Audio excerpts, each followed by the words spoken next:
Le béninois de l'Intérieur vient donc de s'exprimer. Le président Patrice Talon vient d'échapper à une tentative de coup d'État. Des coups de feu avaient été signalés en début de matinée à Kanguézo, à proximité du domicile du président. Et vous le voyez à la télévision publique, eh bien, des militaires avaient annoncé démettre de ses fonctions donc Patrice Talon. La situation, je le disais en titre, reste volatile. Des tirs sont toujours entendus à Cotonou. Je vous propose d'écouter cette première déclaration télévisée depuis les événements de ce matin. Béninois, chers compatriotes, au petit matin de ce dimanche 7 décembre 2025, un groupuscule de soldats a engagé une mutinerie dans le but de déstabiliser l'État et ses institutions. Face à cette situation, les forces armées béninoises et leur hiérarchie, fidèles à leur serment, sont restées républicaines. Leur riposte a permis de garder le contrôle de la situation et de faire échec à la manœuvre. Aussi, le gouvernement invite-t-il les populations à vaquer normalement à leurs occupations. Je vous remercie. Et nous retrouvons sur place à Cotonou une journaliste béninoise qui est avec nous et qui suit pour nous ces développements.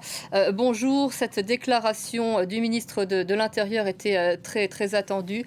C'est vrai que depuis quelques heures, les Béninois se demandent ce qui est en train de se dérouler dans le pays et en particulier à Cotonou. Oui, effectivement, comme vous venez de l'entendre, aux dernières nouvelles, la résistance l'a définitivement emporté après plusieurs heures d'incertitude et d'échanges nourris entre les putschistes et les forces loyalistes. La tentative de coup d'État a été déjouée. Le ministre de l'Intérieur et de la Sécurité publique, Alassane Seydou, comme vous venez de le voir, a été dans les locaux de la télévision nationale du Bénin où il s'est exprimé en direct pour confirmer officiellement le retour à l'ordre constitutionnel, vous l'avez vu. Et selon les premières informations, les forces de sécurité appuyées par des unités spéciales ont progressivement repris le contrôle des installations sensibles. Les éléments impliqués dans l'opération auraient été neutralisés, même si aucune précision n'a encore été donnée sur le nombre réel d'arrestations ni le nombre d'éventuelles victimes. Voilà. On a entendu les propos rassurants du ministre béninois de l'Intérieur. Malgré tout, on parle encore de tirs qui sont entendus selon des témoins à Cotonou. Est-ce que vous le confirmez ou est-ce que vous sentez, on était avec vous il y a une demi-heure, que la situation effectivement s'est apaisée à Cotonou?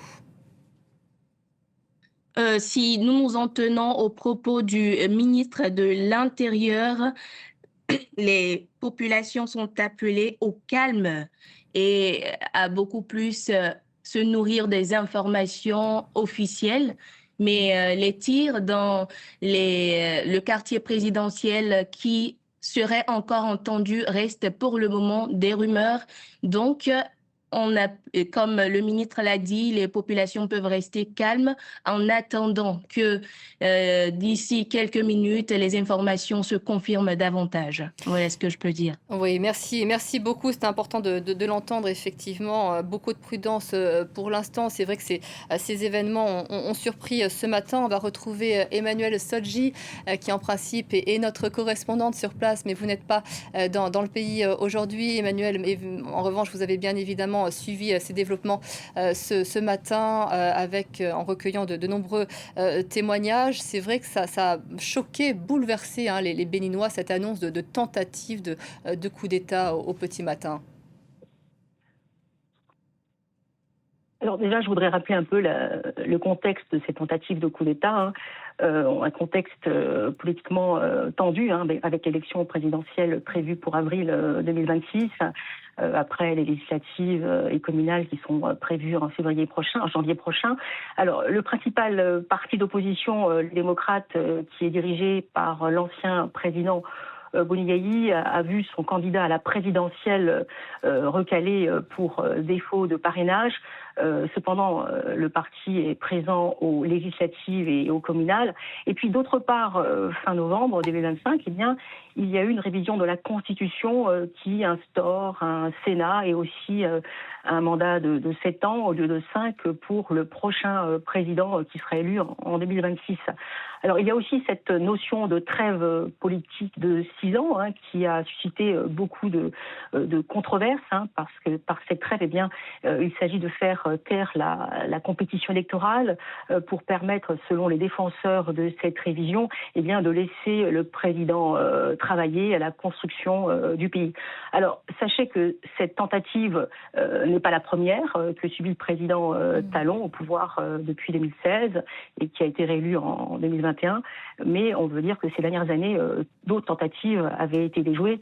Alors sachez quand même qu'après donc 2 mandats, Patrice Talon quitte le pouvoir en avril prochain après avoir positionné donc son candidat, son poulain, le ministre des Finances, Romuald Wadani. On a entendu le ministre de l'Intérieur, la tentative de coup d'État a été mise en échec. Qui sont ces putschistes qui ont tenté ce matin de faire tomber le président ? Alors c'est un groupe de putschistes qui, je vous le disais, qui est dirigé par lieutenant-colonel Pascal Tigri. Et en fait, lorsqu'ils sont, leur message aurait en fait été préenregistré. Et donc, dans ce message préenregistré, eh bien, ils dénoncent la dégradation sociale et sécuritaire, sociale du pays et sécuritaire du pays. Voilà des raisons pour lesquelles ils auraient pris le pouvoir. Alors, au moment où je vous parle, sachez qu'il y a encore, il y avait encore des tirs il y a à peu près 30 minutes du côté de la plage de Fil-Rosset, de Togma, qui est aux alentours, qui est à peu près à 20 minutes du centre-ville. Et donc, les forces loyalistes seraient en fait actuellement à la recherche de ces rebelles. Emmanuel